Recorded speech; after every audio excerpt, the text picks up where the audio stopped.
Support for Radio Friends comes from La Brunerie Financial, where they work to ensure a lifetime of financial security for people from all walks of life, from investment services to retirement plans. If you're looking for a trustworthy company that has the experience and knowledge to put your interests first, contact La Brunerie Financial, a community-based investment counseling firm since 1966. Learn more at labrunerie.com or by calling 573-449-5313.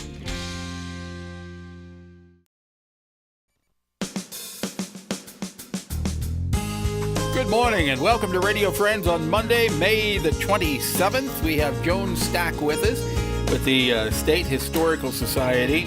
Right now, you don't really have a home, but the home is being built, isn't it? Yes. Yeah. It's. How's it coming along? Well, it's exciting.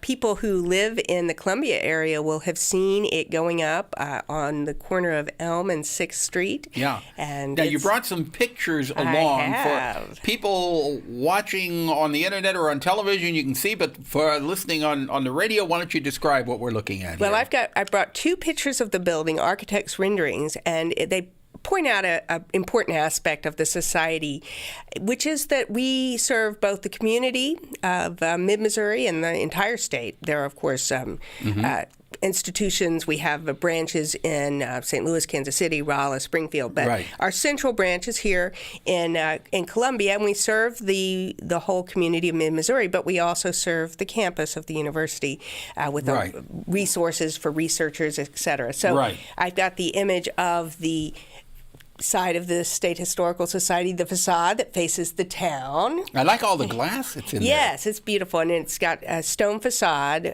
The stone facade is going up right now, and then we have a really beautiful view from our from the south side of the building, which faces Peace Park. And so this will be convenient for students to come across the park and use our newspaper library, and for people who are looking for something to do downtown. Of course, the art gallery, which is my domain, is going to be a large part of the public-facing side of the State Historical Society. Will occupy about one half of the space on the ground floor, the first floor. Now, you brought an actual picture of the inside of the building. This picture shows the art gallery staff coming and having a look at the gallery in progress.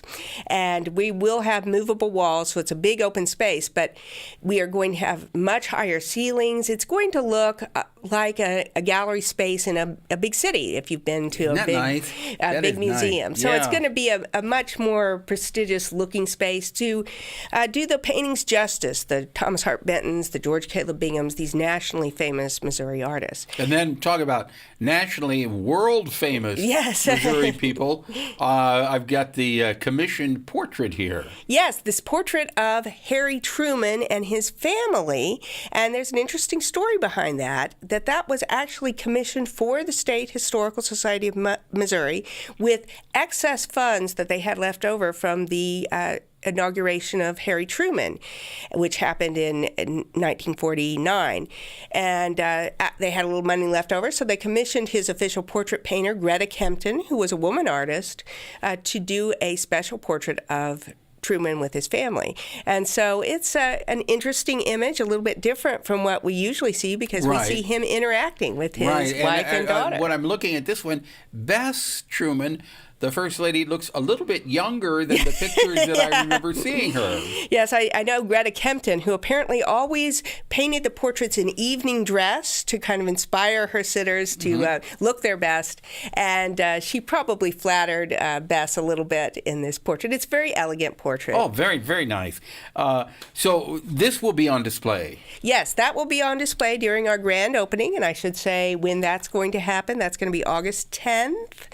So the date is set now? The date is set for the grand opening, and I think I'm coming back when we get closer to the actual event. I can tell you more of the details. Okay. But it will be starting in the morning around 10 a.m., and we'll have some speakers outside, and then we'll invite people to come inside. We'll have light hors d'oeuvres. It'll be a really fun event. It'll be a chance for people who love Missouri history to celebrate this great new building.